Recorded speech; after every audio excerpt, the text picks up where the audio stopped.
Avec moi, on va invoquer ensemble le nom de notre Seigneur, notre Père Céleste, le nom de Jésus-Christ de Nazareth. Nous te rendons grâce qu'aujourd'hui, on pouvait assembler au nom de notre Seigneur Jésus-Christ. Nous te remercions qu'il est écrit que où deux ou trois personnes ensemble, il sera présent. Nous te remercions, nous te saluons parce que nous sommes plus que deux ou trois personnes qui sont venues en ton nom. Nous te prions de sanctifier ton nom dans cette communauté, que ton royaume vienne, qui n'a pas en parole et en autorité, parce que ton royaume est la vérité, la paix et la joie par le Saint-Esprit. Nous te prions, notre Père, que ta volonté soit faite dans notre vie comme aux cieux, sur la terre également. Nous te rendons grâce que même si cette situation de pandémie t'a protégé notre vie, nous te remercions qu'on pouvait venir à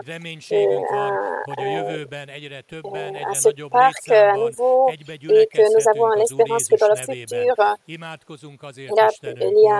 y aura de plus en plus de gens qui sont capables de venir. Nous te prions de détruire cette pandémie dans ce pays et nous prions pour les malades qui sont malades à cause du virus COVID. Nous te prions de les aider et glorifier ton nom, guérisseur dans leur vie. Nous prions pour ceux qui sont aux hôpitaux. Nous te prions de produire des miracles dans leur vie pour qu'ils soient guéris. Ceux qui ne peuvent pas, ceux qui sont malades pour être guéris et dont notre Seigneur qu'il soit guéri. Et ceux qui sont déjà guéris, il n'y aura pas de complications dans leur cœur, dans leur corps et dans leur vie. Nous prions pour les médecins et pour ceux qui travaillent dans le service de santé et aider et fortifier pour leur sacrifice qu'ils ont fait pour le contemporain et donne que le nombre des gens qui sont dans les hôpitaux diminue pour que les médecins, ceux qui travaillent dans ces hôpitaux, puissent être libérés, pour qu'ils puissent être renouvelés dans leur âme et dans leur corps également. Nous prions pour les autorités et ceux qui travaillent dans les commerces et nous prions pour que cette ouverture, il y a du succès de cette ouverture pour qu'il n'y aura pas de quatrième vague de cette pandémie. Dans la sagesse des gens pour qu'ils n'attendent pas que ce sera l'État qui va les protéger, mais ils font attention à leur vie. Et donne-nous aussi la sagesse pour qu'on puisse prendre les bonnes décisions, mais nous avons l'espérance et la confiance en toi. Nous te rendons grâce pour les vaccins, en peu de temps, ces vaccins ont été faits et nous te remercions pour la science et la sagesse qui aidera les gens pour terminer, pour arrêter cette pandémie et nous demandons ta protection dans notre vie. Dans le futur également. Amen. Je vous remercie, je vous prie de prendre votre place et aussi je vous prie d'ouvrir votre Bible au Nombre chapitre 9. C'est une histoire que j'aime et je voudrais vous lire parce qu'il y a des grandes révélations dans cette histoire. Quand j'ai compris le sens de ces révélations, nous avons déjà parlé dans les derniers jours à l'Église et pendant que sur ligne également. Je pense que c'est un sujet très actuel. Donc, Nombre chapitre 9, verset 15, je vais lire la parole de Dieu. Le jour où le tabernacle fut dressé, la nuée couvrit le tabernacle, la tente d'assignation, et depuis le soir jusqu'au matin, elle eut sur le tabernacle l'apparence d'un feu. Il en fut continuellement ainsi. La nuée couvrait le tabernacle et elle avait de nuit l'apparence d'un feu. Quand la nuée s'élevait de dessus la tente, les enfants d'Israël partaient et les enfants d'Israël campaient dans le lieu où s'arrêtait la nuée. Les enfants d'Israël partaient sur l'ordre de l'Éternel et ils campaient sur l'ordre de l'Éternel. Ils campaient aussi longtemps que la nuit restait sur le tabernacle. Quand la nuit restait longtemps sur le tabernacle, les enfants d'Israël obéissaient au commandement de l'Éternel et ne partaient point. Quand la nuit restait peu de jours sur le tabernacle, ils campaient sur l'ordre de l'Éternel et ils partaient sur l'ordre de l'Éternel. Si la nuée s'arrêtait du soir au matin et s'élevait le matin, ils partaient. Si la nuée s'élevait après un jour et une nuit, ils partaient. Si la nuée s'arrêtait sur le tabernacle 2 jours ou un mois ou une année, les enfants d'Israël restaient campés et ne partaient point. Et quand elle s'élevait, ils partaient. Ils campaient sur l'ordre de l'Éternel, ils partaient sur l'ordre de l'Éternel, ils obéissaient au commencement de l'Éternel, sur l'ordre de l'Éternel par Moïse. Amen. Nous savons très bien que la libération, la délivrance après l'esclavage de l'Égypte, c'est un symbole, les fils d'Israël, c'est un symbole comment l'Église sera libérée du royaume du diable. Nous savons très bien que tout ce que nous lisons dans la Bible sur l'histoire d'Israël, ce sera toujours en leçon. Et c'est à cause de cela qu'ils ont été écrites. Donc, dans cette histoire aussi, il y a des leçons pour nous, pour les croyants, parce que dans la Bible, à beaucoup de lieux, on peut trouver que les gens, donc Dieu contemple dans les gens qui peuvent marcher avec lui. C'est ce qu'on peut lire d'Enoch et des autres personnages dans la Bible qui sont les héros positifs dans la Bible, qui marchaient avec le Seigneur. Et notre salut, l'exigence de notre salut, c'est qu'on marche avec le Seigneur. Je sais que vous connaissez déjà cette histoire, vous avez déjà lu cette histoire, entendu parler de cette histoire. Moi aussi, j'ai lu cette histoire plusieurs fois jusqu'à j'ai compris l'essentiel. Pour moi aussi, c'était très important que une fois, je pensais, je réfléchissais de cette histoire et c'est jamais c'est jamais mauvais de réfléchir de ce que la Bible nous dit et c'est ce que je vous demande aussi d'imaginer pour un peu de temps, d'être dans la situation où les fils d'Israël se trouvaient à l'époque de cette histoire. Imaginez toi-même qu'avant ça, pour 400 années, les fils d'Israël étaient en captivité. La génération qui s'est commencée à l'époque de Joseph qui était la deuxième personne après le pharaon et il a fait entrer les fils d'Israël à la terre de l'Égypte. C'était une époque, une très bonne époque positive. Et après la mort de Joseph, il y avait des rois en Égypte qui étaient bons pour les fils d'Israël. Mais les ans se sont passés et il y avait des rois qui ne connaissaient pas, qui étaient cruels avec les fils d'Israël. On ne sait pas de la Bible que c'était combien d'années, mais c'était des siècles. Et imaginez que ce dont nous parlons, c'est comme, par exemple, Joseph en 1620.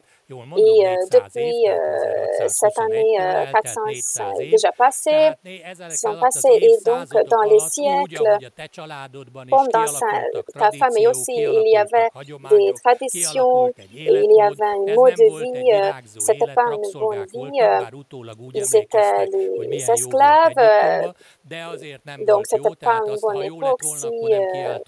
Si c'était bien, il n'aurait pas crié à l'Éternel, et si il n'avait pas crié à l'Éternel.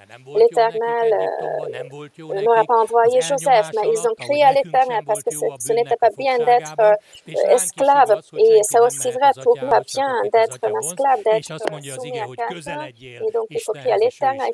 Et donc, dans notre repentance aussi, dans ta repentance aussi, le désir de pouvoir sortir de la situation, d'être soumis au péché. Donc, ce désir est dans ton cœur et c'est très important. Et donc, l'appel, tu as reçu l'appel et après, tu as pu être repenté. Et donc, la repentance dans la vie d'Israël c'est assez intéressant. Donc, donc, il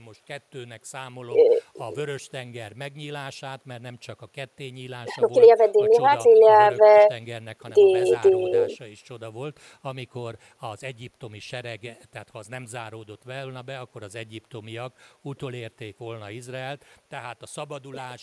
donc les fils d'Israël ont expérimenté 12 miracles après les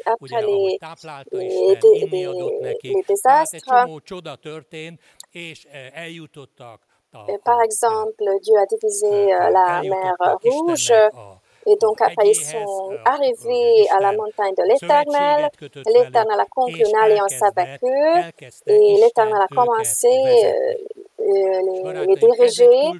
Et donc, c'est une question clé. C'était une question clé dans la vie des fils d'Israël et dans ta vie aussi, c'est une question clé. Est-ce que tu es capable de marcher selon la volonté de Dieu, de rompre les traditions familiales, la tradition d'esclavage, la tradition des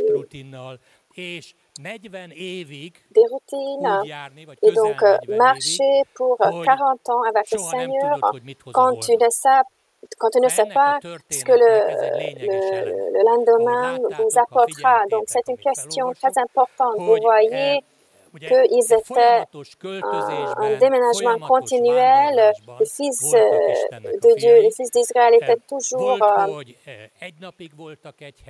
à pied. Ils restaient à un lieu pour un jour, pour 2 jours, pour un mois, pour quelques années. Combien d'entre vous ont déjà déménagé d'un lieu à un autre? Il y a des gens qui vivent au même lieu où ils se sont nés, mais la majorité ont levé leurs mains, qu'ils ont déjà déménagé. Combien de vous aiment les problèmes qui vont pair avec un déménagement? Donc, imaginez que ces problèmes avec le déménagement étaient toujours là. Ils devaient déménager peut-être chaque jour. Et si vous vous souvenez, un déménagement, il y a une période quand l'homme vit des boîtes, des valises. Et c'est écrit déjà, c'est écrit dans la Bible qu'il s'agissait de 2 millions de personnes qui déménageaient continuellement dans le désert, et c'est décrit tout le livre de Nombre. Il s'agit de l'obéissance et de l'ordre, que c'était déjà dit qui est-ce qui va faire le camp où. Le tabernacle était au milieu, les 3 tribus devaient déménager à l'ouest, les autres 3 tribus à l'est, et dans les tribus aussi, le lieu de chaque famille était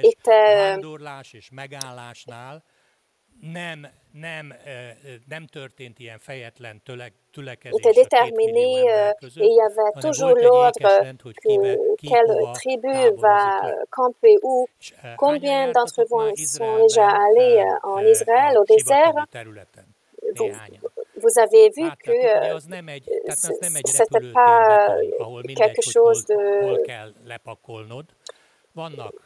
Donc, au lieu saint, il y a des montagnes, il y a des arbres, il y a des déserts.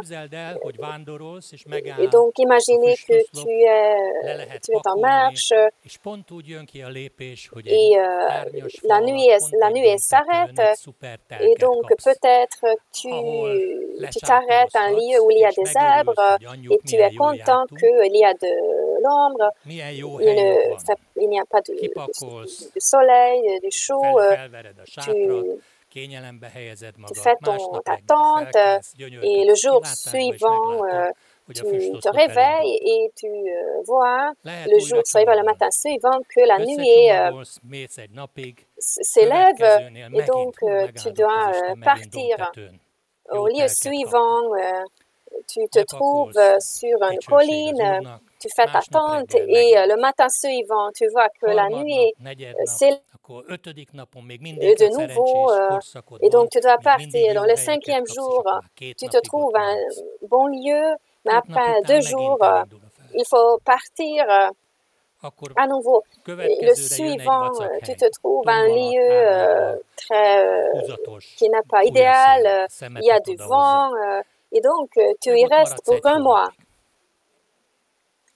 Donc, c'est ce qui s'est passé pour 40 ans. Quand j'ai compris que, étant chrétien, pourquoi le leçon de cette histoire est important, donc c'était une grande révélation parce que je vivais toujours une culture où je pouvais toujours planifier. Mais après ma repentance, j'ai compris qu'étant chrétien, ce n'est pas la mode de vie pour laquelle Dieu m'a appelé, mais la voie de vie qui est donnée par Dieu, c'est que nous marchons avec le dirigeant et il faut qu'on soit toujours où le dirigeant, le Seigneur veut nous voir. Donc, c'est le Saint-Esprit qui nous dirige par les personnes, mais personnellement, c'est le Saint-Esprit qui nous dirige. Regardons dans la parole de Dieu qu'il a envoyé le consolateur, l'évangile de Jean. L'évangile de Jean, je vais lire chapitre 14. On peut lire que verset 16. Et moi, je prierai le Père et il vous donnera un autre consolateur afin qu'il demeure éternellement avec vous, l'Esprit de vérité que le monde ne peut recevoir parce qu'il ne le voit point et ne le connaît point. Mais vous le connaissez car il demeure avec vous, il sera en vous. Je ne vous laisserai pas orphelin, je viendrai à vous. Amen. Donc Jésus a dit, les disciples, ils étaient contents quand Jésus était avec eux. Ils ne devaient pas prendre les décisions ou marcher comme marcher. Ils suivaient toujours Jésus. Mais lorsque Jésus les a dit que ce n'allait pas toujours ainsi, que j'allais toujours avec vous, et ils sont devenus désespérés, mais Jésus leur disait que ne soyez pas troublés, vous ne resterez pas étant orphelins, tu n'es pas orphelin, l'Église n'est pas orphelin, le consolateur est parmi nous, avec nous, et il restera toujours avec nous. Combien d'entre vous croyez que nous sommes dans l'éternité, donc il restera toujours avec nous, l'esprit de la vérité que le monde ne voit pas, que le monde n'accepte pas et avec qui le monde est hostile, mais nous le connaissons parce qu'il demeure avec nous et il reste en nous. C'est une grande question s'il demeure avec nous ou pas, mais pour qu'il demeure avec nous, pour cela, il ne faut pas forcer notre mode de vie au Saint-Esprit, mais il faut que nous le suivons, parce que quand il part, nous partions également, et ce ne sera pas nos habitudes qui nous dirigent, mais ce sera lui. Dans ma vie, depuis que je suis chrétien, j'ai rencontré beaucoup de gens. Vous vous souvenez également peut-être qu'il y avait une période que les cultes des joyeux démons, j'étais ici dans cette salle et il y avait des gens que comment c'est possible d'avoir une culte les dimanches quand nous allons à grand-mère pour avoir un déjeuner et ils ont écrit les lettres à nous si on pouvait changer le temps le jour du culte, mais qu'est-ce qui est le plus important? De visiter la famille pendant le week-end ou venir à l'église. Donc, nous devions sortir des traditions pour que ce soit le Saint-Esprit qui dirige notre vie.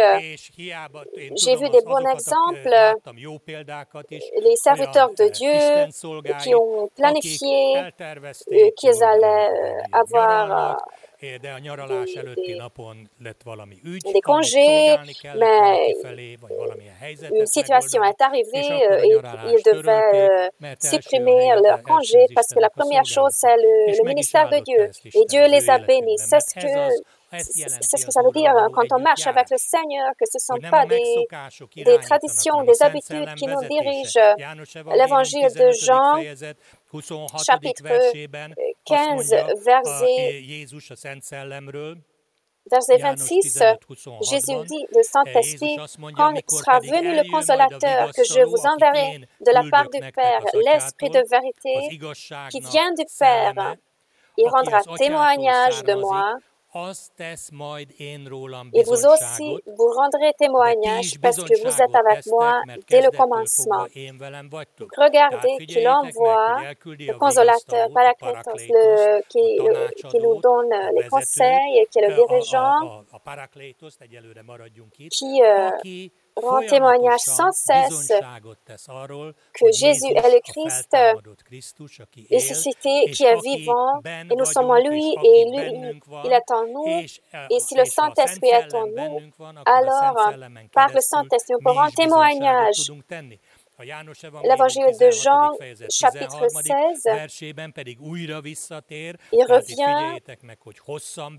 Donc, nous voyons que dans l'évangile de Jean, dans les chapitres 14, 15 et 16, il parle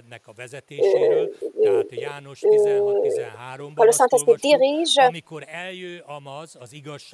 Au chapitre 16, quand le consolateur sera venu, l'Esprit de vérité, il vous conduira dans toute la vérité, car il ne parlera pas de lui-même, mais il dira tout ce qu'il aura entendu. Il vous annoncera les choses à venir. Amen. Donc, regardez ce que le Saint-Esprit dit. Il vient pour rendre témoignage et il nous dirige. Donc, le Saint-Esprit nous dirige. Il faut que ça soit le Saint-Esprit qui dirige l'Église. Et il faut que ça soit le Saint-Esprit qui dirige les chrétiens personnellement. Donc, c'est pour ça que le Saint-Esprit est venu et entre dans ta vie pour qu'il te dirige et pour beaucoup de choses. Le monde n'a pas préparé les sages du monde. Je vous ai déjà parlé qu'il y a 1 an et 2 ans, il y avait des plans d'aller sur le Mars et une partie de l'humanité va déménager au Mars. On va changer le climat, on va résoudre les problèmes du monde. Mais un virus est arrivé qu'on ne peut pas voir et il a renversé le monde. Et peut-être il a renversé tes plans, peut-être il a changé tes plans. Et je voudrais que vous compreniez que pour le Saint-Esprit, cette situation n'était pas inconnue et il peut te diriger dans cette situation aussi. Quand les fils d'Israël étaient au désert, il y avait des autres peuples au désert et la conduite du Saint-Esprit, il s'agit que lorsque les fils d'Israël se sont arrêtés, il a empêché que les fils d'Israël avaient une guerre avec les autres peuples. La présence du Père, la nuée et le feu dans le désert ont empêché que les fils d'Israël étaient toujours au lieu où ils devaient être. Et c'est ce que Dieu veut réaliser dans notre vie. Dans ces jours, c'est très important que aussi, je vois qu'ils sont dirigés par le Saint-Esprit. Ces derniers 14 mois, ils ont eu le succès dans ces derniers 14 mois. Et donc, quand il faut revenir, ils peuvent revenir revenir et recommencer. Et je voudrais vous dire que soyez préparés au retour, au revient. Je pense que lors du culte avant la pandémie, pour beaucoup de gens, était une habitude déjà devenue que, oui, mercredi, c'est l'église, samedi, c'est aussi l'église.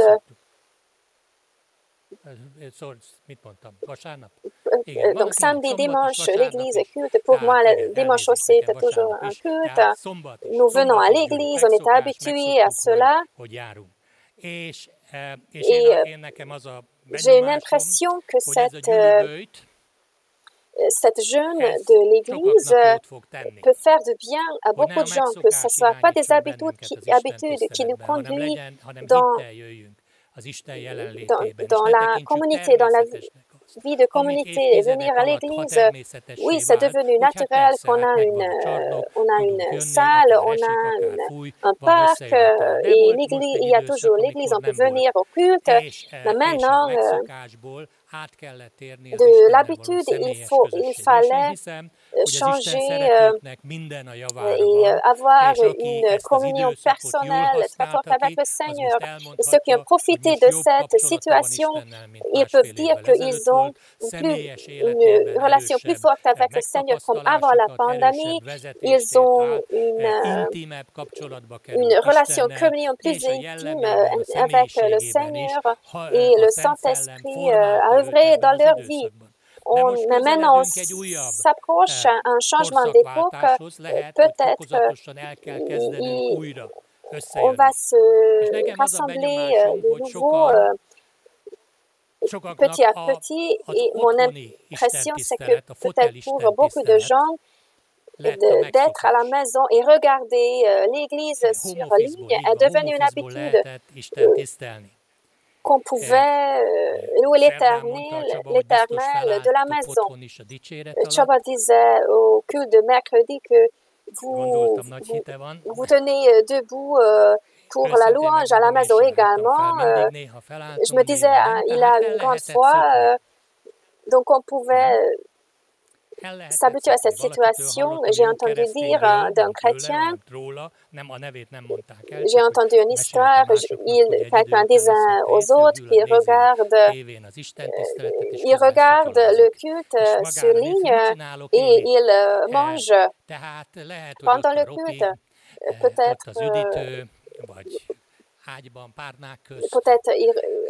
on regarde le culte sur ligne étant dans notre lit, donc c'est devenu très confortable comme nous habiller, de nous préparer pour venir à l'église, organiser la famille.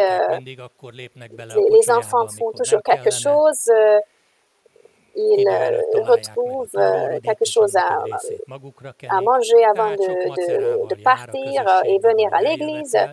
Donc, rester à la maison est plus facile, mais je voudrais vous encourager, faire attention au Saint-Esprit, qu'est-ce qu'il veut te montrer. Nous voyons dans la Bible qu'aujourd'hui, ce n'est pas seulement le Saint-Esprit qui nous dirige, mais aussi la parole de Dieu. Nous voyons dans la Bible qu'il y avait une époque lorsque l'Église était en diaspora. Il y a un an, Floyd Sandra avait une prêche très magnifique, que l'Église primitive était déjà chassée, mais à chaque fois, quand ils pouvaient, ils se sont rassemblés. Ils étaient ensemble, ils sont devenus ensemble. On n'a pas de temps, mais je vous dis de la parole de Dieu que dans le chapitre 1 des Actes, verset 13, après que les disciples ont entendu la nouvelle que Jésus ressuscité, donc après l'arrestation de Jésus, les disciples sont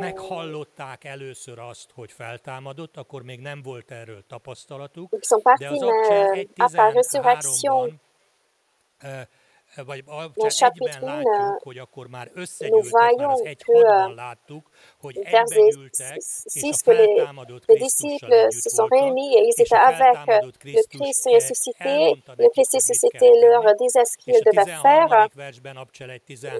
Et dans un autre chapitre, nous voyons que quand ils sont montés dans la maison où il y était les disciples, ils étaient ensemble et les disciples, ils ont prié ensemble avec les femmes, Marie avec la mère de Jésus et avec les autres.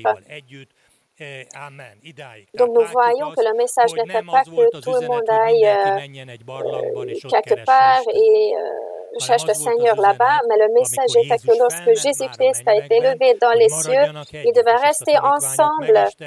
Actes chapitre 2, je ne vais pas vous dire tous les versets, mais dans verset 1, nous voyons c'est ce qu'ils faisaient pendant la Pentecôte. Ils étaient tous ensemble dans le même lieu. Tout à coup, ils vit du ciel un bruit comme celui d'un vent impétueux. Il remplit de toute la maison où ils étaient assis. Nous voyons lorsque le Saint-Esprit les a remplis, les miracles se sont produits et les gens se sont repentis. Si nous restons à la maison, les gens ne vont pas se repentir. Donc, il faut se préparer qu'on va réunir et beaucoup de gens vont se repentir. Ainsi, pour que ça ne dépende pas de nous, qu'ils connaissent le Seigneur et soient libérés de leur captivité. Quand ces choses se sont produites, il y a eu des conflits, ils ont été arrêtés, les apôtres, mais après aussi, ils se sont réunis, ils n'étaient pas effrayés des menaces, ils n'étaient pas effrayés des conditions extérieures. Personne ne nous a pas promis qu'à cause il n'y aura pas de nouveaux défis.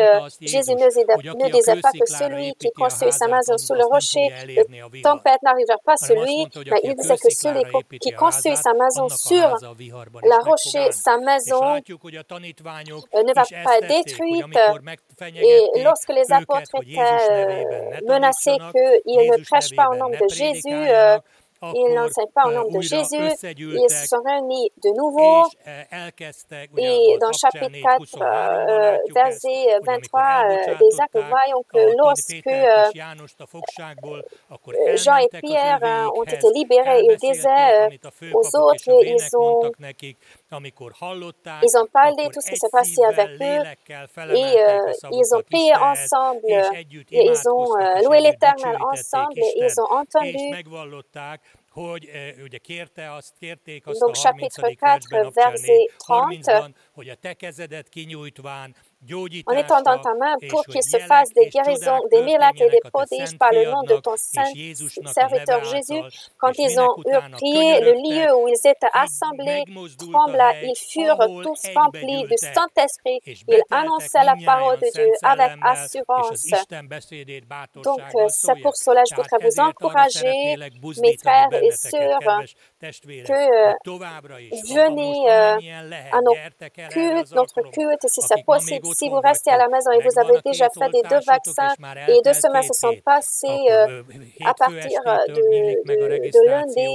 lundi soir, vous pouvez vous enregistrer, vous inscrire peut-être au lieu ici, ta place est ici. Comment tu peux savoir peut-être que ta registration est un succès?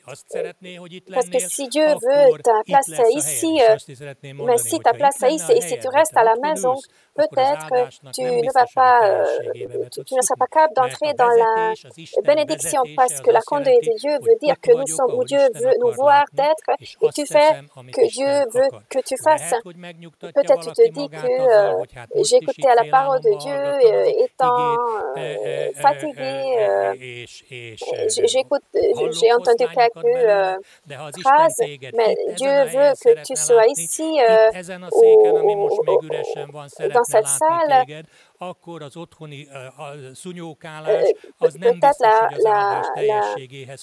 si tu restes à la maison, tu ne seras pas capable d'entrer dans la bénédiction. Nous voyons quand ils étaient ensemble, la puissance du Seigneur est descendue sur eux et il y a eu des miracles. Et on peut lire la même chose, chapitre 4, verset 33. Les apôtres rendaient avec beaucoup de force témoignage de la résurrection du Seigneur Jésus.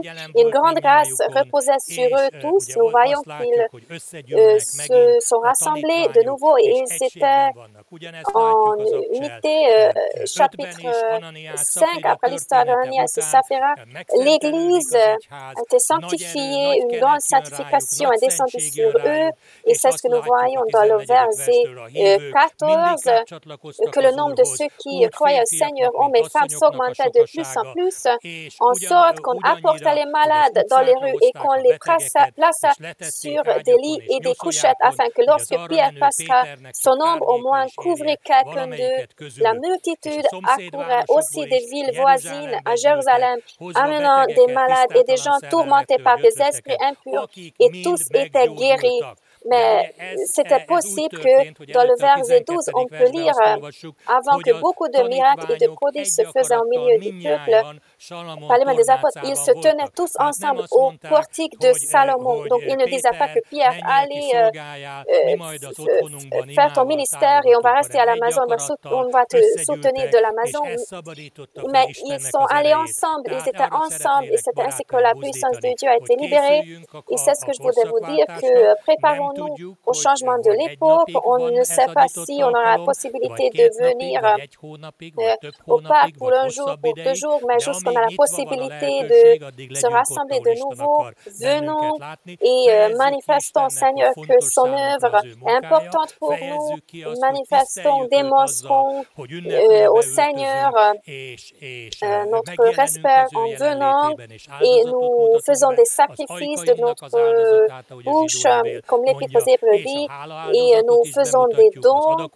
Et quand nous avons la possibilité pour cela, démontrons et manifestons que nous avons faim de la vérité, nous avons soif de la vérité, et cette vérité se trouve dans la communauté, dans la communion du peuple de Dieu, pas à la maison, pas dans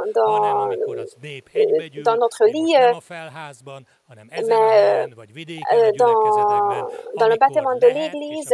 Et si nous avons la possibilité, si nous avons la possibilité sécurisée, venez à la présence de Dieu étant joyeux. Quand nous venons à la maison de l'Éternel, nous ne pensons pas que cette salle est le temple du Seigneur, mais c'est notre corps, mais nous sommes joyeux qu'on peut se rassembler et on peut invoquer le nom du Seigneur ensemble, et ainsi le Seigneur va ouvrir les cieux et il va nous donner sa bénédiction. Si le Seigneur voit que nous ne désirons pas la communauté avec lui, si nous ne désirons pas la force de Saint-Esprit, alors il ne va pas nous donner. Et c'est ce que qu'un bon parent fait. S'il voit que l'enfant ne veut pas manger, alors il va prendre la nourriture et il ne va pas donner à l'enfant, mais plus tard. Donc, il faut que nous laissions que le Saint-Esprit nous dirige. Je crois que c'est le Saint-Esprit qui nous donne la possibilité d'être ici. Donc, Dieu a ouvert, nous a donné une possibilité et ça dépend de nous comment nous réagissons à cette situation. Et ceux qui n'ont pas encore fait le vaccin, soyez aussi fins d'être de nouveau ensemble. Que Dieu vous bénisse.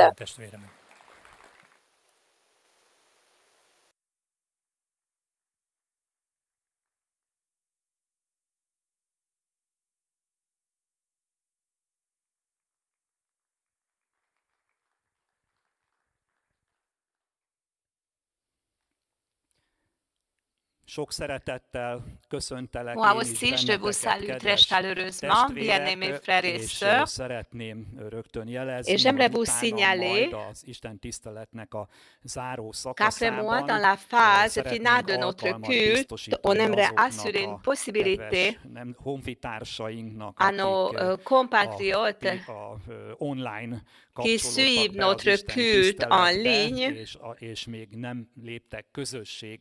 et qui n'ont pas encore la communion avec Jésus-Christ de Nazareth, le Fils du Dieu vivant, et ils sont encore en dehors de la présence de Dieu.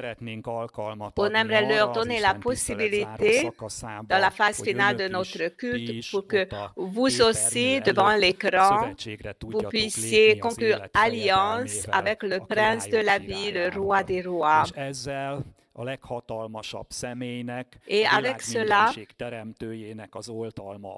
vous serez sous la protection de la personne la plus puissante de l'univers, voire vous receviez une nouvelle vie de sa part, la vie éternelle, et que le Seigneur vous bénisse avec un nouveau commencement, et que le temps de la dégénération finisse, et que le temps du rétablissement de la restauration commence dans votre vie, parce que le Père a envoyé Jésus-Christ pour que ceux qui croient en lui ne périssent pas, mais qu'ils aient la vie éternelle.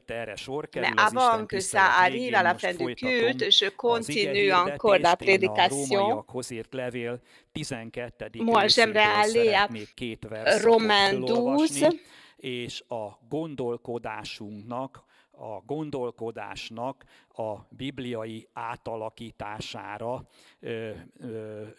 Et j'aimerais vous encourager à transformer notre manière de penser, parce que ça, c'est une tâche permanente pendant que nous marchions ici sur la terre. La manière de penser qui n'est pas biblique forme un grand obstacle sur le chemin pour que nous puissions aller là où Dieu veut nous amener, conformément sur la terre promise donnée par Dieu. Le pasteur Peter Hawk a parlé de l'Exode et de l'attitude des Israélites dans le désert. Ça allait très bien, mais pendant leur marche dans le désert et qu'il y avait des épreuves qui sont venues, alors ça s'est avéré qu'ils pensaient de l'ancienne manière de penser. Dans les épreuves, à cause de leur ancienne manière de penser, à cause du manque de la transformation de leur pensée, pour qu'ils aient la même longueur d'onde de la pensée de Dieu, ils ne pouvaient pas persévérer dans les épreuves et parlaient mal à cause de cette mauvaise attitude. Et c'est pour ça que la génération qui avait plus de 20 ans ne pouvait pas aller sur la terre promise, excepté Caleb et Josué. Mais Dieu nous a appelés pour tirer les conclusions de leurs exemples, pour que nous ne soyons pas des bons débutants, mais que nous puissions marcher sur le chemin étroit où le Seigneur nous a placés. Ne marchons pas sur le chemin large qui mène à la perdition, mais marchons sur le chemin resserré. En suivant la parole de Dieu, nous pouvons aboutir à la vie. C'est là qu'il y a moins de personnes qui marchent, mais il est très important de penser d'une manière biblique pour que la foi que Dieu a placée dans notre cœur ne nous détruisons pas par notre pensée. Ne réfléchissons pas trop pour que nous quittions ce chemin où Dieu nous mène. Nous avons parlé de la foi d'Abraham la semaine passée. Et là, il est important qu'Abraham, après avoir cru, il ne pensait plus à son corps ayant 100 ans, ni au corps de Sarah qui avait 90 ans. Abraham ne doutait de rien de ce que Dieu lui a dit, mais il croyait parfaitement que ce que Dieu avait dit, Dieu allait l'accomplir. Donc, Abraham a ajouté à sa foi une manière de penser biblique, et évidemment, ce qui en suit, c'était les œuvres de la foi qui les ont suivis. Maintenant,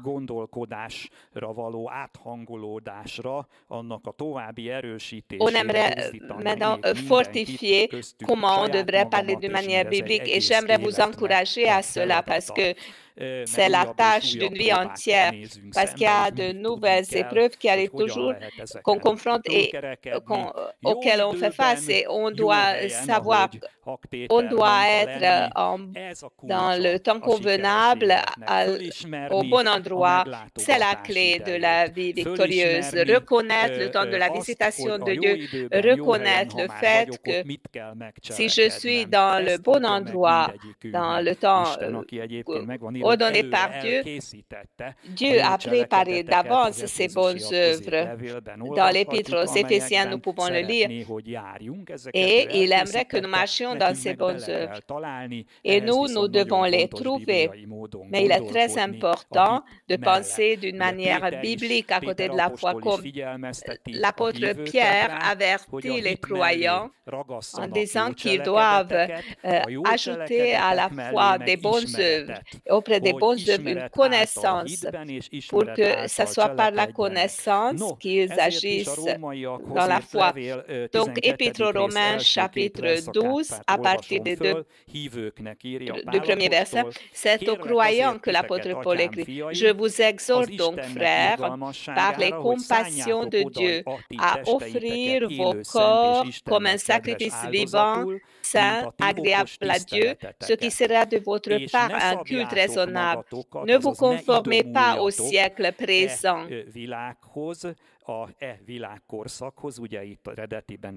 Le siècle présent, donc c'est le mot aion qui figure en grec.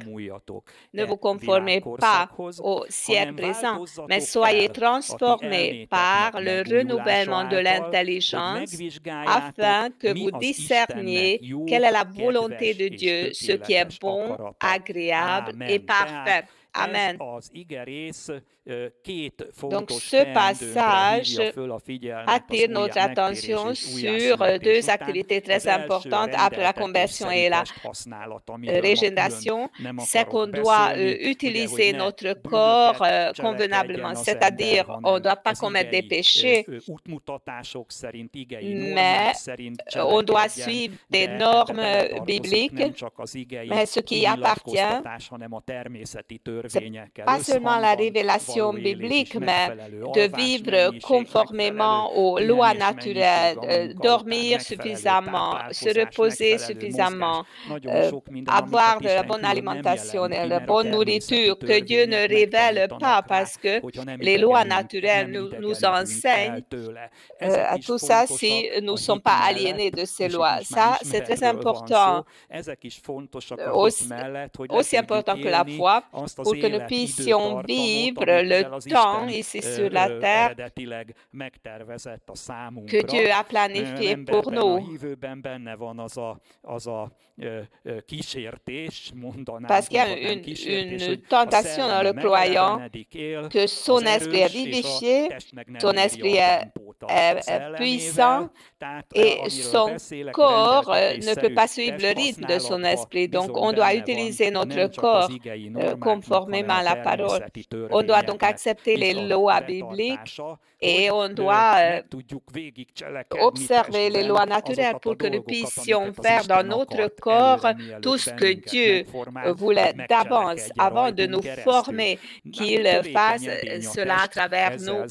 Notre corps est un vase fragile, on doit prêter attention à cela. Et la chose suivante, ce dont j'aimerais parler, c'est la deuxième tâche après la conversion et la nouvelle naissance, c'est de former une manière de pensée biblique qui assure pour que nous soyons pas conformes au siècle présent. Ne pensons pas comme les gens du monde, que ce soit par les traditions séculaires, selon les habitudes, nous ne pensions pas ainsi et ne prenons surtout pas des décisions à la base de tout cela, comment accomplir nos tâches, que ce ne soit pas des ismes, des idéologies, des visions du monde, des traditions humaines qui dirigent notre vie.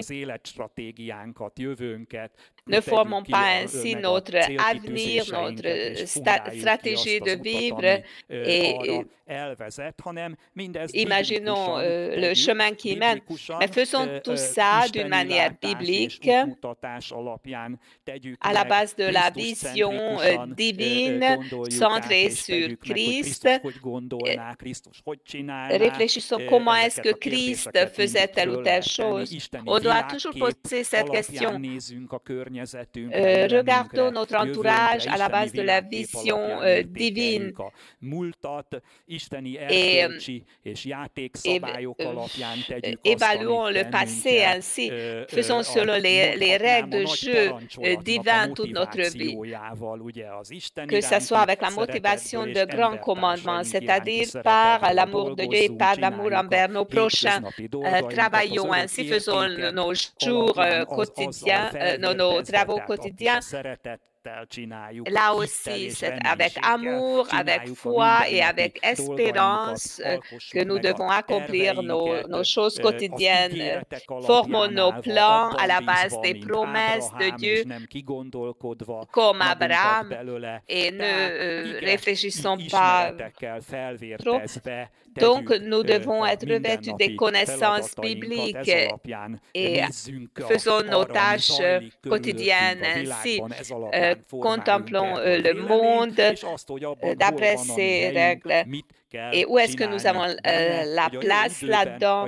Qu'est-ce que nous devons faire pour que nous soyons dans le bon endroit au temps convenable et que nous puissions faire auquel Dieu nous a désigné? L'intelligence, la pensée est une chose clé parce que l'homme est un être qui pense, un être pensant. Donc c'est ainsi que nous prenons nos décisions et c'est ainsi que nous parlons. Et c'est ainsi que nous agissons. Et les actes, les œuvres sont précédés par les pensées. Les objectifs, les stratégies sont formés à la base de notre pensée. Et tout ça reflète notre manière de penser. Si cette manière de penser n'est pas biblique, alors il couvre la réalité, il nous mène au chemin large dont je viens de vous parler, parce que ça aveugle l'ordre éternel. La manière de penser séculaire pense que c'est de la folie, parce que l'homme psychique, les choses divines sont comme des folies parce qu'il ne les voit pas, parce qu'ils sont dans l'invisible, mais ils sont tout de même réels. Et le secret de la vie victorieuse, c'est qu'on a une vision concernant toute la réalité. C'est un fragment seulement ce qu'on perçoit par la physique. Tout ce qui est visible est venu de l'invisible et ces faits invisibles dont le visible est venu. Et ce qui fait bouger le visible, c'est comme si quelqu'un allait en sens inverse sur l'autoroute. C'est une question de temps qu'il ne se heurte la réalité. Et ce ne sont pas ceux qui vont dans le bon sens, même si lui il pense que tout le monde vient contre moi. C'est juste le contraire. Dans le cas des icebergs, le sommet est visible, mais ils sont beaucoup plus grands sous la surface de la mer. Et si quelqu'un navigue ainsi qu'il ne prend pas ça en considération, il y a une tragédie comme dans l'exemple de Titanic. Même si c'était une chose faite par la main d'homme, on l'a nommé un titan, le Titanic, titan de cette époque. Sa fin était très tragique. Il s'est coulé parce qu'il a heurté l'obstacle qui était invisible. Donc, c'est très important que la plus grande partie de la réalité est cachée de nous, se trouve dans l'invisible. Mais comme je vous ai dit, ça existe toujours. On doit le connaître et si nous le connaîtrons, alors on doit réfléchir conformément à cela si nous voulons atteindre notre but. Donc l'anthropologie biblique dit qu'il y a trois composants de la personnalité humaine. Ces trois parties de la personnalité humaine, le premier qui est le plus important, c'est l'esprit de l'homme qui est attaché au cœur. C'est le centre de la personnalité humaine. Les inspirations, les impulsions, les impressions, les intuitions ne viennent pas de la connaissance empirique, qui sont au-dessus de ces connaissances, qui se forment malgré cela. Ils contredisent même aux connaissances pratiques, mais ils arrivent tout de même parce que l'homme est formé par Dieu. Il a un esprit qui se trouve dans l'homme et c'est Dieu qui a soufflé l'esprit en nous. Et l'esprit est la partie la plus importante de l'homme parce que c'est l'esprit qui peut saisir l'invisible. Et l'esprit de l'homme, l'esprit humain a une capacité d'entendre, de saisir, de voir. Et c'est cette intelligence qui peut saisir l'invisible. Donc l'homme a deux sortes d'intelligence. Le premier, c'est ce qui se trouve dans notre cœur, qui prend l'information de l'invisible. Et le deuxième intelligence qui est identifiée par le monde, c'est ce qui se trouve à notre tête, qui appartient à l'âme, au psyché, qui n'est plus l'esprit de l'homme. Ce que je viens de vous lire au verset 2, il s'agit de l'intelligence du cœur. La traduction hongroise nous trompe là, parce qu'il ne s'agit pas de l'intelligence qui se trouve dans notre tête. Il s'agit de l'intelligence qui se trouve dans notre cœur, nous en grec.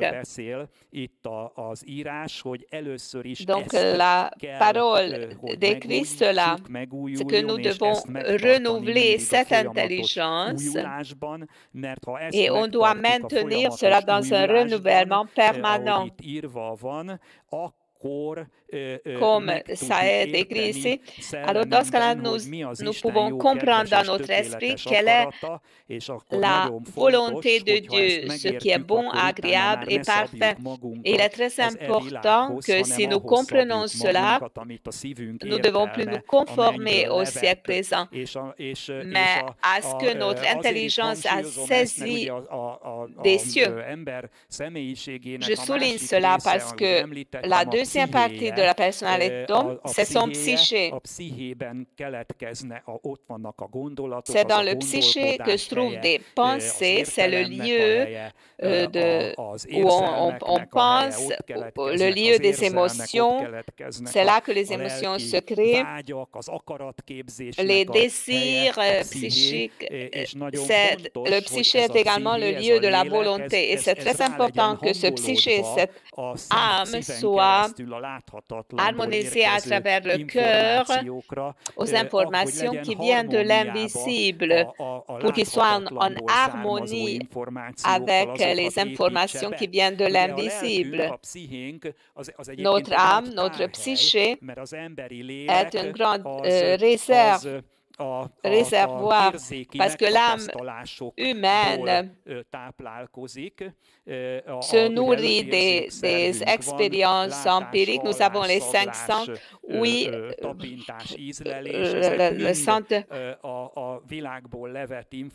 Tout cela, ça vient des... Ils transmettent ces informations reçues du monde dans notre âme et nous avons l'esprit qui reçoit des informations de l'invisible.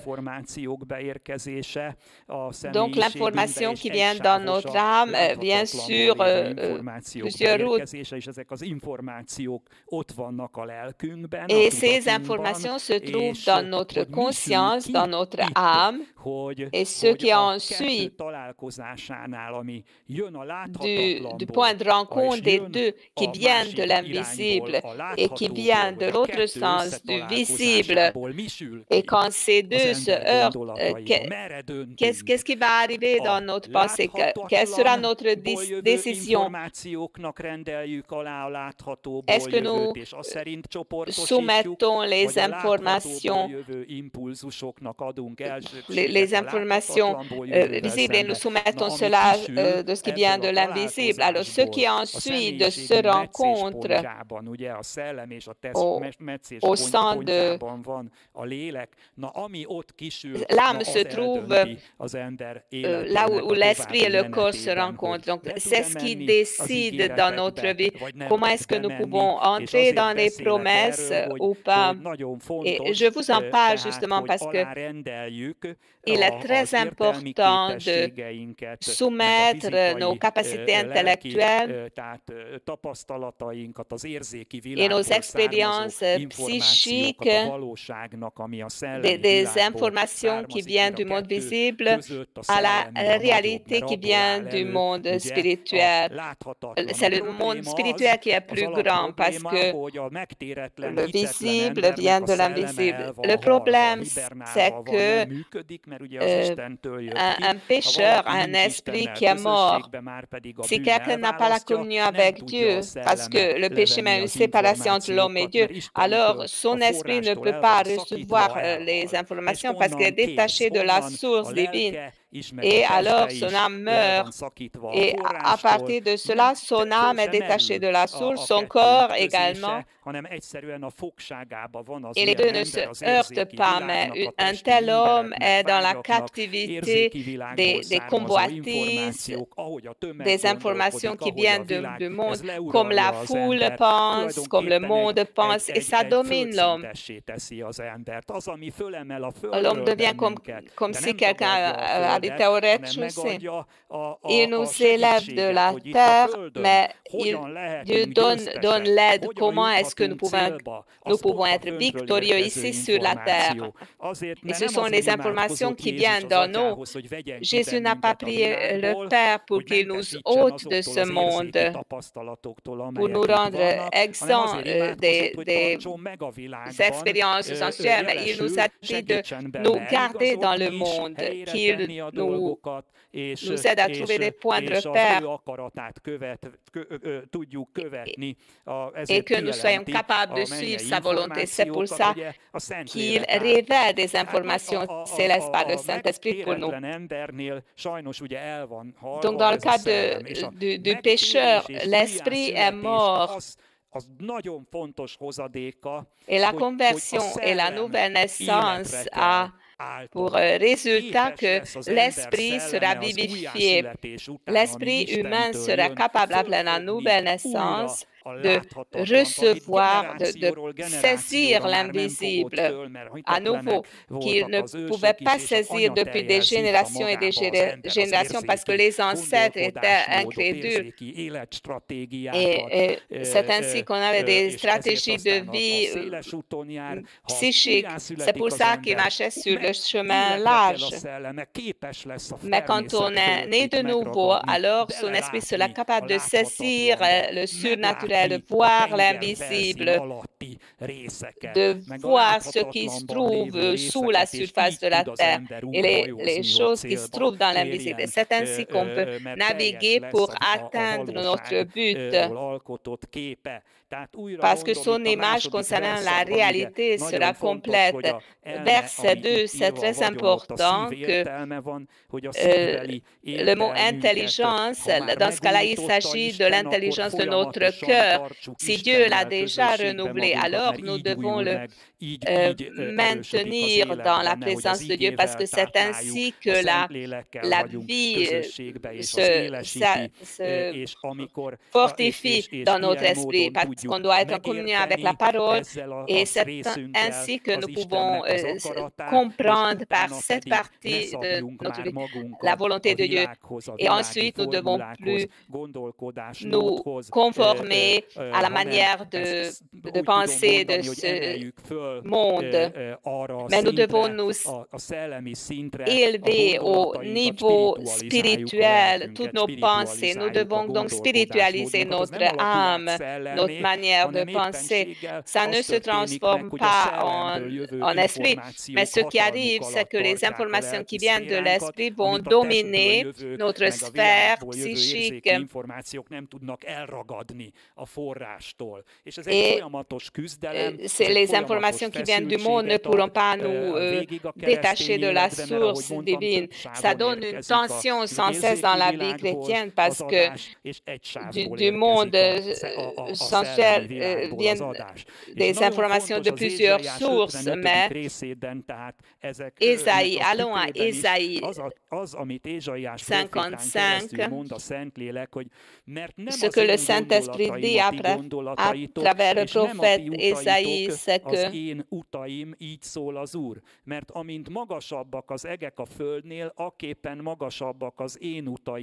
comme mes chemins sont plus élevés que les vôtres, et mes pensées, comme la pluie et la neige descendent des cieux et n'y retournent pas sans avoir arrosé, fécondé la terre et fait germer les plantes, sans avoir donné de la semence au semeur et du pain à celui qui mange.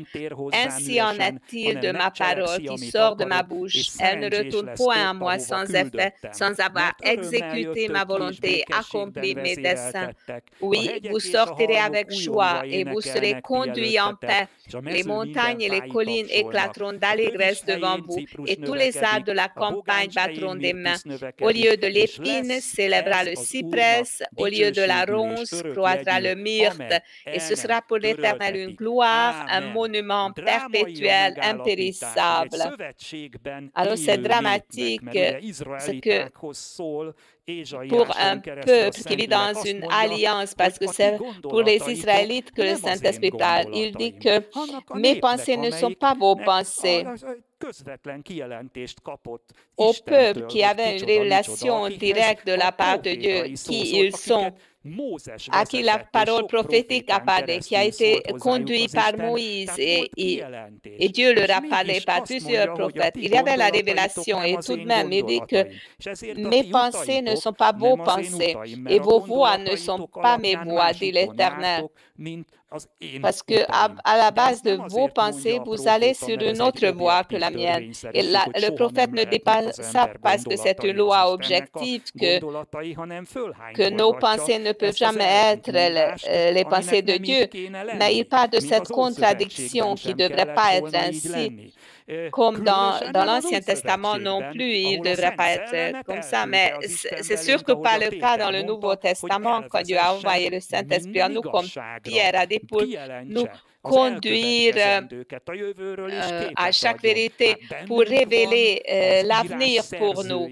Le Saint-Esprit est en nous. L'auteur de l'Écriture, le Saint-Esprit est en nous. Celui qui explique la parole est en nous. Quand tu lis la parole et tu prêtes attention, tu n'écoutes pas la radio, ou tu ne téléphones pas, tu ne divises pas ton attention. Dans ce cas-là, le Saint-Esprit te parle parce que l'auteur est en toi et il te conduit à la vérité, ce que ça signifie pour toi, ce que tu dois retenir de cette parole. Il révèle la réalité cachée.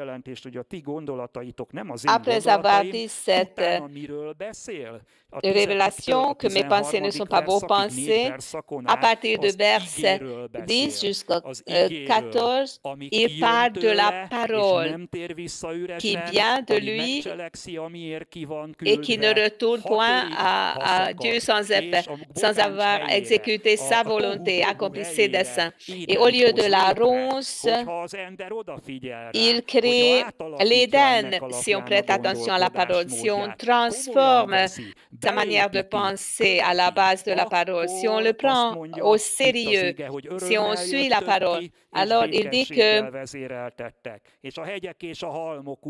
vous sortirez avec joie et vous serez conduits en paix. Les montagnes et les collines éclateront d'allégresse devant vous et tous les arbres de la campagne battront des mains. Ça veut dire que tout cela va vous bénéficier. Au lieu de l'épine s'élèvera le cyprès. Et ce sera pour l'Éternel une gloire, un monument perpétuel impérissable. Donc, la parole produit des fruits, parce qu'il est écrit que la parole de Dieu est la vérité. Il ne s'agit pas d'une vérité morale, il s'agit d'une réalité. Le mot grec aletheia, ça veut dire réalité, ça veut dire que ce n'est pas caché. C'est donc une réalité qui est dévoilée, qui se révèle, une vérité qui se révèle. La réalité, ça veut dire que c'est vrai, la parole reflète la réalité. Il montre ce que nous ne voyons pas. Et un homme est stupide s'il ne prend pas au sérieux la parole de Dieu. Tu ne dois pas considérer si tu jettes une pierre, cette pierre va tomber sur ta tête et tu seras blessé. Tu as le libre arbitre. Tu peux prendre au sérieux la parole ou pas. Mais ne soyons pas stupides, aussi stupides si nous sommes déjà des chrétiens. C'est une chose que dans le monde, les hommes psychiques disent que tout ça, c'est de la folie. Mais ça ne va pas si un chrétien ne prend pas en considération la parole de Dieu. L'Épître aux Corinthiens dit que la parole concernant la croix, c'est le fondement, ce n'est pas de la folie. La parole concernant Jésus-Christ, ce qu'il a fait à la croix, c'est ce qui se trouve au centre de l'univers, c'est ce qui détermine notre présent, notre avenir, et toute notre carrière terrestre dépend de ça. Quelle est notre relation envers ces vérités? Est-ce que nous prenons ça en considération ou seulement partiellement? Dans le cas de Saül, ce qu'il aimait, il le mettait en pratique de la parole. Mais qu'est-ce qu'il a fait? Il a perdu son royaume. Mais par contre, David a mis en pratique la parole de Dieu. Il a reçu le royaume et il était capable de le garder, même après avoir commis un péché, il est revenu à la parole et il s'est soumis à la parole. Les deux rois, Saül et David, ont été appelés par Dieu, mais la différence entre leur vie montre que si on met en pratique la parole, la manière de penser qui est basée à la parole est extrêmement importante.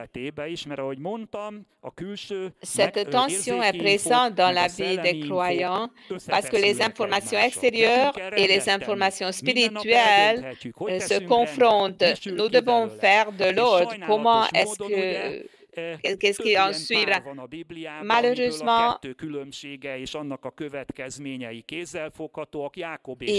il y a des pères comme Jacob et Ésaü, par exemple. Ésaü aussi connaissait le droit d'aînesse et Jacob aussi. Ésaü l'a considéré au niveau séculaire.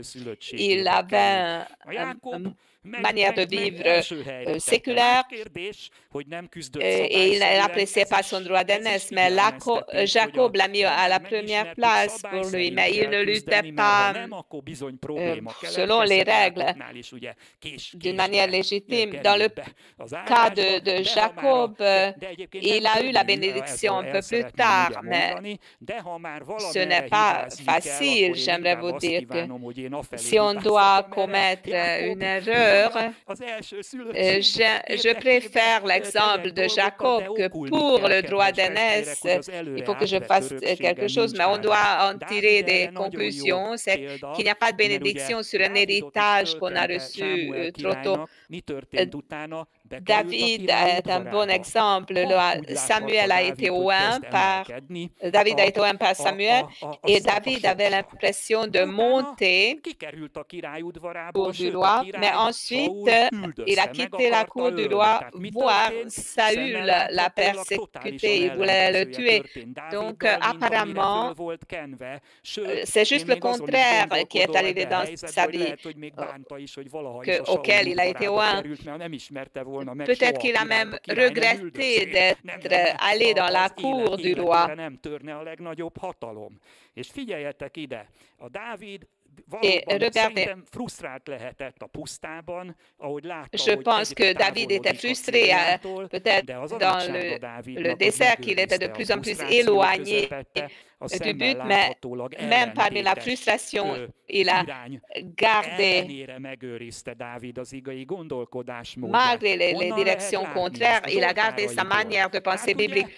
D'où est-ce qu'on peut voir ça? Des psaumes de David qui montrent clairement que David avait une communion personnelle avec Dieu et même dans les situations les plus graves, il était capable de rendre grâce à Dieu.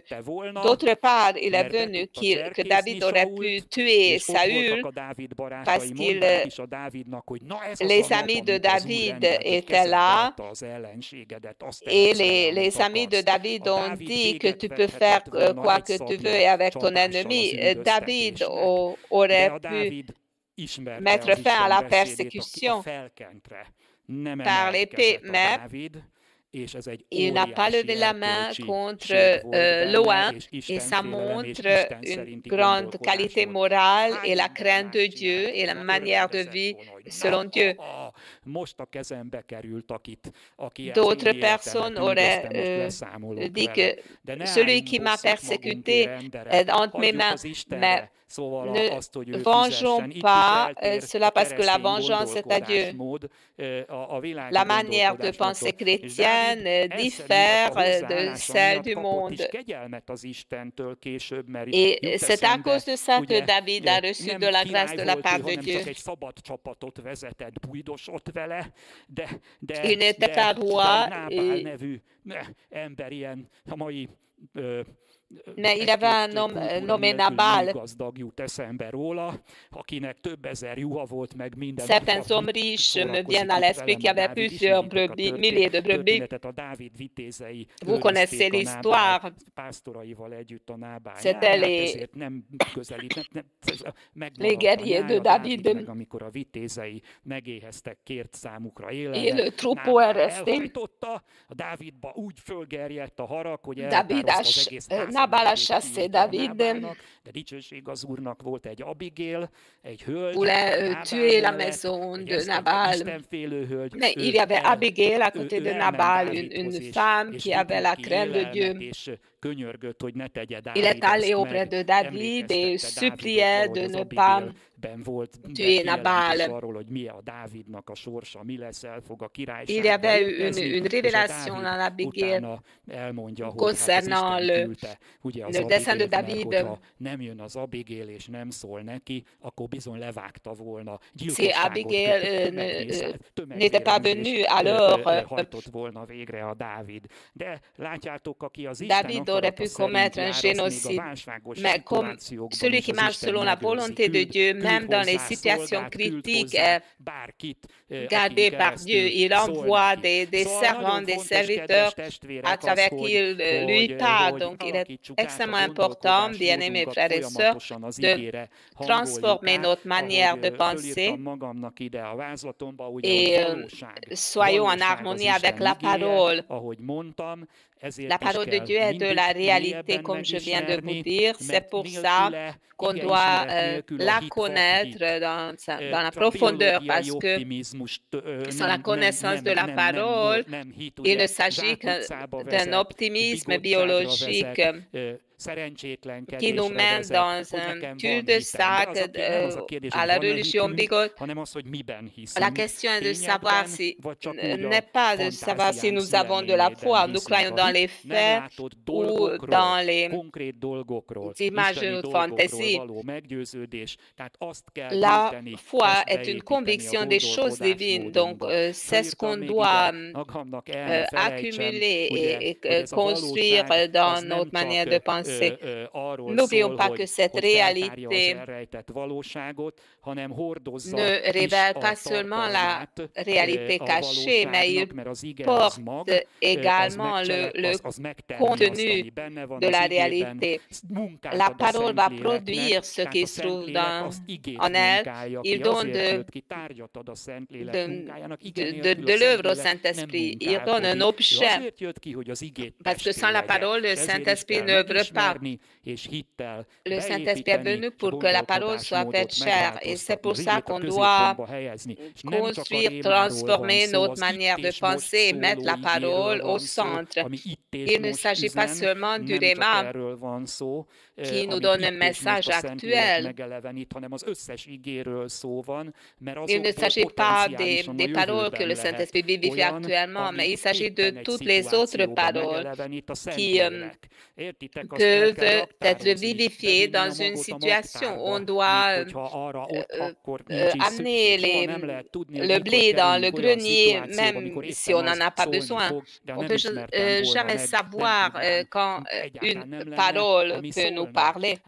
Mais si je ne connaissais pas, alors elle ne pourrait pas me parler. Il est écrit de Samuel qu'il ne permettait pas qu'aucune parole tombe par terre.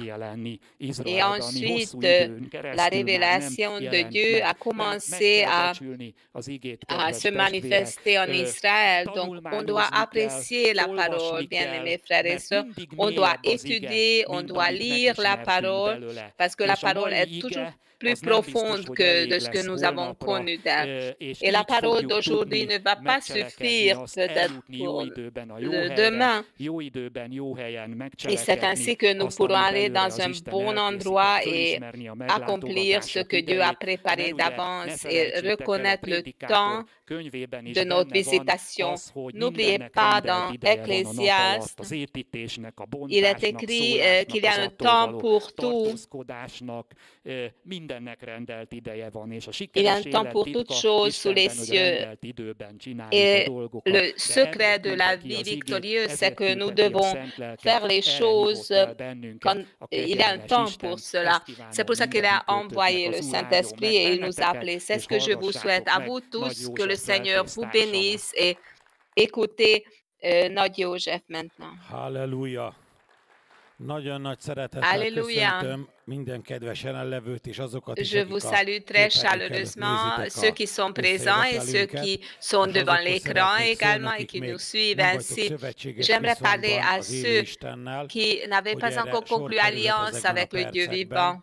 On peut le faire, ce moment-ci, pour que la parole de Dieu devienne réalité même dans ta vie. Il est nécessaire que tu sois conduit par Dieu. Et ce qui est important pour que tu puisses le faire, c'est de contacter Jésus-Christ pour que dans ton cœur, il y ait une décision que tu donne ton cœur à Jésus-Christ. Peut-être que tu vas vivre en vivant des jours difficiles, que Dieu t'a oublié et que personne ne t'occupe de toi. Mais Dieu aimerait te parler maintenant. Et comme dit le prophète, que les fils d'Israël avaient l'impression que Dieu les avait oubliés dans leur temps difficile, le prophète leur a dit que est-ce que la mère peut oublier son enfant pour ne pas être compatissant vers son enfant?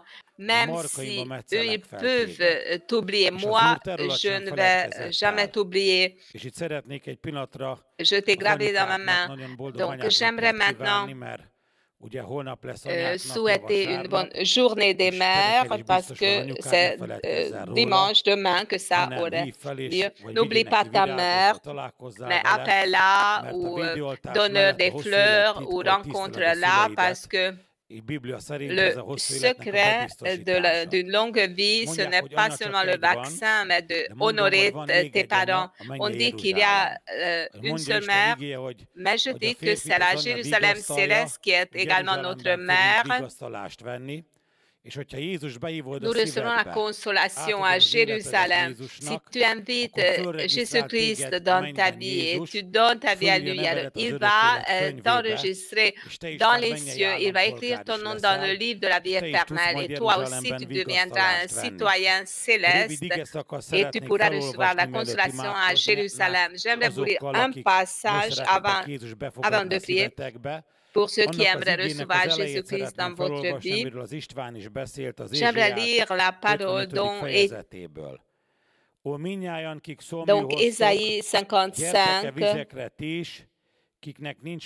Vous tous qui avez soif, venez aux eaux, même celui qui n'a pas d'argent, venez acheter et manger, venez acheter du vin et du lait, sans argent, sans rien payer. Pourquoi pesez-vous de l'argent pour ce qui ne nourrit pas? Pourquoi travaillez-vous pour ce qui ne rassasie pas? Écoutez-moi donc, et vous mangerez ce qui est bon, et votre âme se délectera de mes succulents. Prêtez l'oreille et venez à moi. Écoutez, et votre âme vivra. Je traiterai avec vous une alliance éternelle pour rendre durable mes faveurs envers David. Voici, je l'ai établi comme témoin auprès des peuples, comme chef et dominateur des peuples. Voici, tu appelleras des nations que tu ne connais pas, et les nations qui ne te connaissent pas accourront vers toi à cause de l'Éternel, ton Dieu, du Saint d'Israël qui te glorifie. Cherchez l'Éternel pendant qu'il se trouve, invoquez-le tandis qu'il est prêt. Que le méchant abandonne sa voie et l'homme d'iniquité ses pensées, qui retourne à l'Éternel, qui aura pitié de lui, à notre Dieu, qui ne se lasse pas de pardonner. Amen. Donc cette parole parle à tout le monde. Vous tous qui avez soif, venez aux eaux. Même celui qui n'a pas d'argent, venez acheter et manger. Venez acheter du vin et du lait. Le vin, c'est le symbole de la joie et le lait, c'est la parole de Dieu. Et le lait est également ce qu'un bébé reçoit de sa mère. C'est ainsi qu'il commence à se développer. Et toi aussi, tu dois avoir part de la parole du lait de Dieu et que tu puisses recevoir également la joie de la rédemption pour toi-même. Mais il faut qu'il y ait de la soif dans ton cœur. Et la soif ne suffit pas qu'elle soit en toi, mais tu dois aller au lieu où Dieu peut te rassasier. Et le grand problème avec nous, les hommes, c'est que nous essayons de nous rassasier même là où ce n'est pas possible. Nous essayons de trouver le sens de la vie terrestre, le bonheur ou les bonnes choses ici sur la terre, même dans les lieux où nous ne pouvons pas un bonheur durable.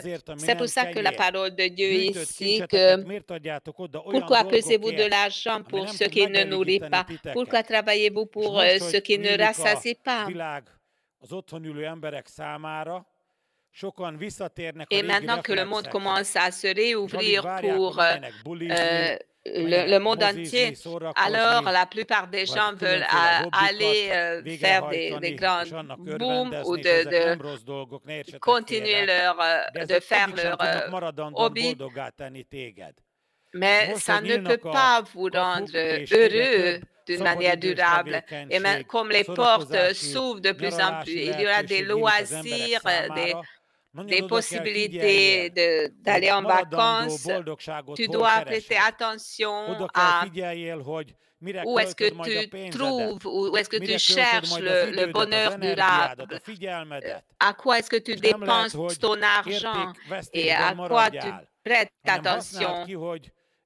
Tu dois pas perdre des valeurs, mais profites-en que que les temps difficiles qu'on a survécu, ça va tourner ton attention envers les cieux et ça, c'est pas une vague de distraction qui va commencer après la vague Covid. Mais il faut que ce soit Dieu qui soit recherché par lui, parce que c'est Dieu qui est capable de donner un bonheur, une protection durable. Et c'est Dieu qui est capable de donner la joie à ton âme.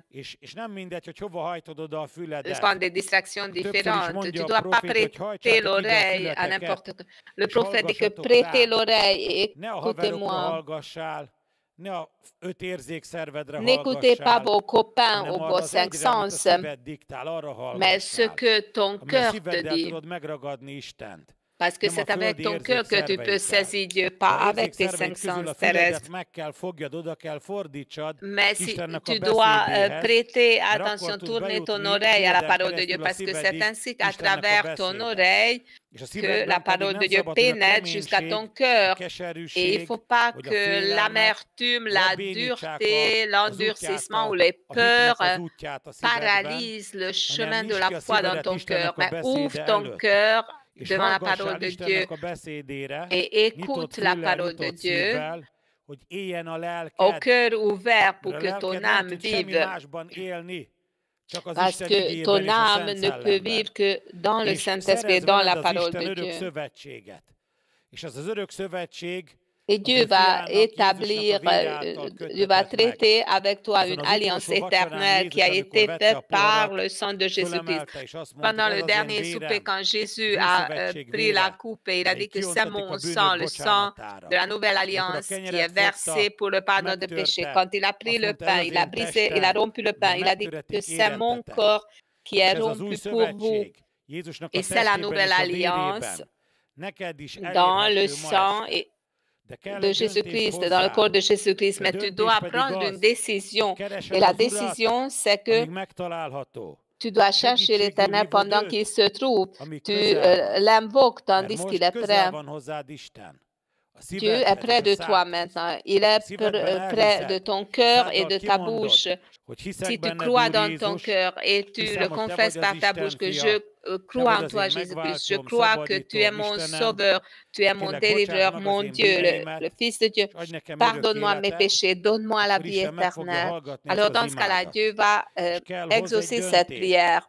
Et il faut que tu prennes une décision, que tu abandonnes tes péchés, ta voix et tes iniquités et tes pensées, et que tu prends une décision, que tu retournes à l'Éternel parce qu'il a pitié de toi.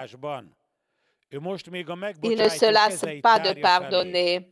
Il te donne ses mains. Il t'attend que tu viennes à toi et prends son joug qui est doux et léger et jette ton cœur l'amertume, l'endurcissement, la dureté, les peurs, les choses pécheresses et ces mauvaises choses qui ont endurci ton cœur. Tu peux te décharger de tout cela, mais tu dois prendre une décision en disant que je vais abandonner mes pensées, ma voix pécheresse. Tu ne vas pas y arriver d'un jour à l'autre, mais tu peux commencer à le faire aujourd'hui. Tu peux commencer à venir au Seigneur. Et comme verset 5 dit que voici, tu appelleras des nations que tu ne connais pas, et les nations qui ne te connaissent pas accourront vers toi. Ils accourront vers Jésus-Christ. Accours vers Jésus-Christ. Si tu as un peu de temps auprès de tes nombreux programmes, alors tu vas invoquer son nom. Maintenant, quand le temps de la grâce dure encore, l'heure de la grâce, invoque le nom du Seigneur pour le pardon des péchés. Invoque son nom pour qu'il te donne la vie éternelle, parce que ce qui attend la terre ici, il y aura des choses encore plus graves qui arriveront. Et il y a une seule chose qui peut te garder, c'est si tu as conclu alliance avec Dieu. Parce que même les cieux, la parole de Dieu subsiste toujours. Et dans Dans l'univers, il peut y avoir des choses à cause des planètes. Il y aura des terroristes qui vont arriver sur la terre, mais tu peux rester courageux, tu peux rester dans la foi et tu vas te confier en Jésus-Christ et tu vas survivre à tout ce qui attend cette terre. Le terminus, ce n'est pas ici, mais Jésus-Christ va te monter dans les cieux, va t'enlever avec lui. Jésus-Christ va revenir pour une fiancée. Et Jésus te prie maintenant de devenir sa fiancée. Reçois son appel maintenant. Traite alliance avec lui en invitant Jésus-Christ dans ton cœur. Et j'aimerais prier pour cela maintenant. Et là où tu te trouves actuellement, dans ta chambre, dans cuisine, dans le parc où tu suis ce culte, mets tout à côté. Ouvre ton cœur, ouvre ta bouche et dis cette prière avec moi. La voilà. Père céleste, je te remercie d'avoir envoyé ton Fils unique, Jésus-Christ, des cieux, et il est devenu homme. Et il est mort pour moi à la croix du Calvaire. Et il a payé la rançon pour moi. Je reconnais Jésus d'être un pécheur. J'ai commis beaucoup de péchés contre toi, contre mes prochains et contre moi-même. Mais maintenant, je me repens de tous mes péchés, de tout mon cœur. Je m'en détourne. Je crois, Seigneur Jésus, que c'est toi le Christ, le Fils du Dieu vivant, mon Sauveur, mon Seigneur, mon Dieu, mon délivreur et celui qui me guérit. Je te remercie, Seigneur Jésus, d'avoir pardonné tous mes péchés et tu me guéris de toutes mes maladies. Je t'aime, Seigneur Jésus, de tout mon cœur, de toute mon âme, de toute mon intelligence et de toute ma force. Et je vais te suivre au nom de Jésus-Christ. Amen. Dieu a exaucé ta prière. Jésus-Christ est devenu ton allié. Mais tu es maintenant comme un bébé qui vient de naître, qui a besoin du lait maternel, qui a besoin d'aide pour grandir. Suis nos cultes. Et quand tu auras ce deuxième vaccin, viens à nos cultes, à l'Église de la foi. Que le Seigneur te bénisse. Bonne soirée à tout le monde.